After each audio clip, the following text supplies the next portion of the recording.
عینک والوں کے لیے عمل۔ السلام علیکم دوستو، آج ہم نظر کی کمزوری سے نجات کے لیے دعا سیکھیں گے۔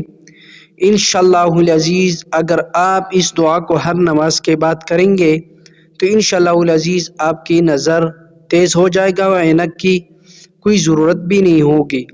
لیکن آپ نے ویڈیو کو سکپ نہیں کرنا، آخر تک دیکھ لیجئے۔ انشاءاللہ العزیز بہت پیاری سی عمل ہے، تو چلیے شروع کرتے ہیں۔ نظر کی کمزوری سے نجات کے لیے ہر نماز کے بعد یا اللہ یا نور 11 بار پڑھ کر دونوں ہاتھوں کی انگلیوں پر پھونک کر اپنے آنکھوں پر پھیرے۔ انشاءاللہ عینک سے ہمیشہ کے لیے نجات مل جائے گی، لیکن بشرط یہ ہے کہ آپ نے ہر نماز کے بعد اس کو پڑھنا ہے۔ اتنا چھوٹا سا عمل ہے لیکن آپ نے ضرور کر لینا ہے۔ یا اللہ یا نور، یا اللہ یا نور، اس کو پڑھنے اور آنکھوں پر پھونک کے انشاءاللہ العزیز شفا ہوگی۔